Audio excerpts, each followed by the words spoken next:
नमस्कार विद्यार्थी मित्रांनो, आजच्या व्हिडिओमध्ये सर्वांचं स्वागत आहे।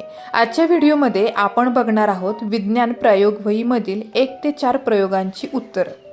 पहिला प्रयोग आहे न्यूटनच्या गतिविषयक नियमांवर आधारित प्रयोग। यामधला भाग ए यामधील तुम्ही कृती वाचायची आहे आणि त्याप्रमाणे कृती करायची आहे।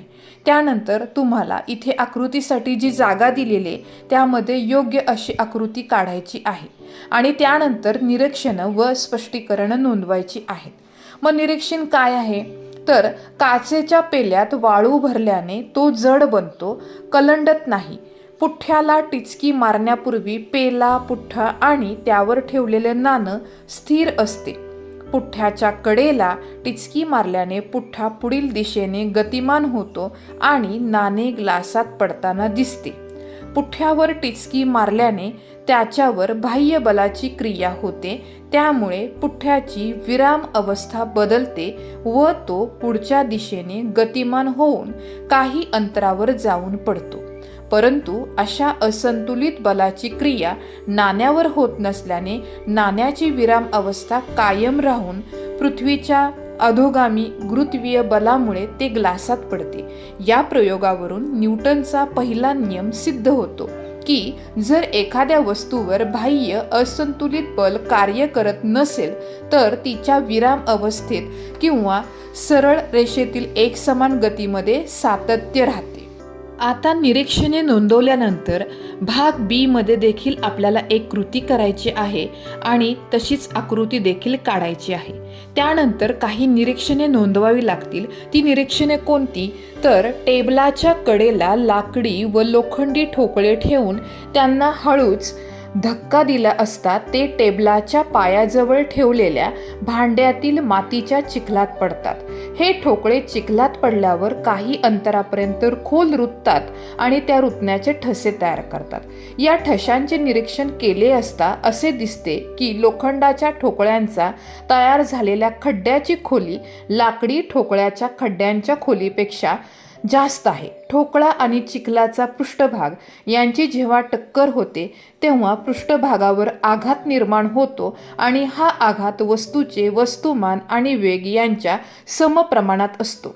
लोखंडी ठोकळ्याचे वस्तुमान लाकडी ठोकळ्यापेक्षा जास्त असल्यामुळे लोखंडी ठोकळ्याचा आघात अधिक असतो, म्हणूनच लोखंडी ठोकळा चिखलात अधिक खोलवर रुततो, तर आघाताच्या या तीव्रतेलाच वस्तूचा संवेग असं म्हटलं जातं। भाग सी चं उत्तर आहे निरीक्षण बघा। फुगवलेल्या फुग्याला जोडलेल्या नळीवरील बोट काढताच त्या नळीच्या तोंडातून हवा बाहेर पडते व त्याच्या विरुद्ध दिशेने फुगा गतिमान होताना दिसतो। स्पष्टीकरण या प्रयोगात फुगा आणि त्यात भरलेली हवा या दोन वस्तू आहेत। भरलेल्या फुग्याच्या आकारमानात झालेल्या वाढीमुळे फुग्याकडून हवेवर बल प्रयुक्त होते, त्याच वेळी बाहेर पडणारी हवा विरुद्ध दिशेने फुग्यावर बल प्रयुक्त करते। या बलामुळे फुगा हवा ज्या दिशेने बाहेर पडतो त्याच्या विरुद्ध दिशेने गतिमान होतो। या प्रयोगातून न्यूटनच्या तिसऱ्या नियमाचा पडताळा होतो। बहुपर्यायी प्रश्नांमधील पहिल्या प्रश्नाचं उत्तर आहे अ पर्याय, दुसऱ्याचं क पर्याय, तिसऱ्याचं ड पर्याय आणि चौथ्याचं क। प्रयोग क्रमांक 2 ची कृती व्यवस्थित वाचल्यानंतर तुम्हाला योग्य अशी आकृतीला नावं द्यायची आहेत। आकृती ऑलरेडी दिलेली आहे, त्याला तुम्हाला फक्त योग्य ठिकाणी नावं द्यायची आहेत आणि निरीक्षणं देखील नोंदवायची आहेत। त्यानंतर सूत्राचा वापर करून आपल्याला निरीक्षण तक्ता भरायचा आहे। त्या तक्त्यामधील किमती आहे तशा तुम्ही प्रयोगवहीमध्ये लिहू शकता आणि ते झाल्यानंतर तुम्हाला त्याच्या खालोखाल एक ग्राफ देखील काढायचा आहे।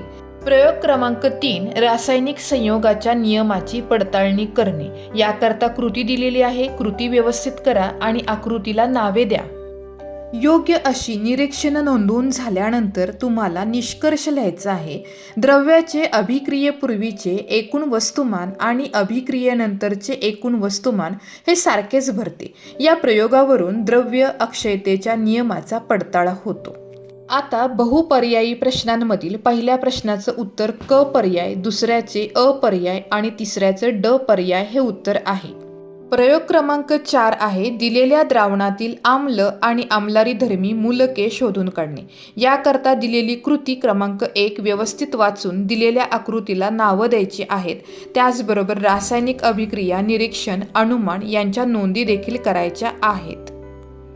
कृती क्रमांक 2 व्यवस्थित वाचून झाल्यानंतर तुम्हाला दिलेली आकृती, या आकृतीला योग्य अशी नावं द्यायची आहेत. त्यानंतर रासायनिक अभिक्रिया खाली व्यवस्थित लिहून झाल्यानंतर निरीक्षणं आणि अनुमान नोंदवायचं आहे. त्यानंतर बहुपर्यायी प्रश्नांची उत्तरे येतील. पर्याय क्रमांक ड हे पहिल्याचं उत्तर, दुसऱ्याचं ड आहे आणि तिसऱ्याचं उत्तर अ पर्याय आहे.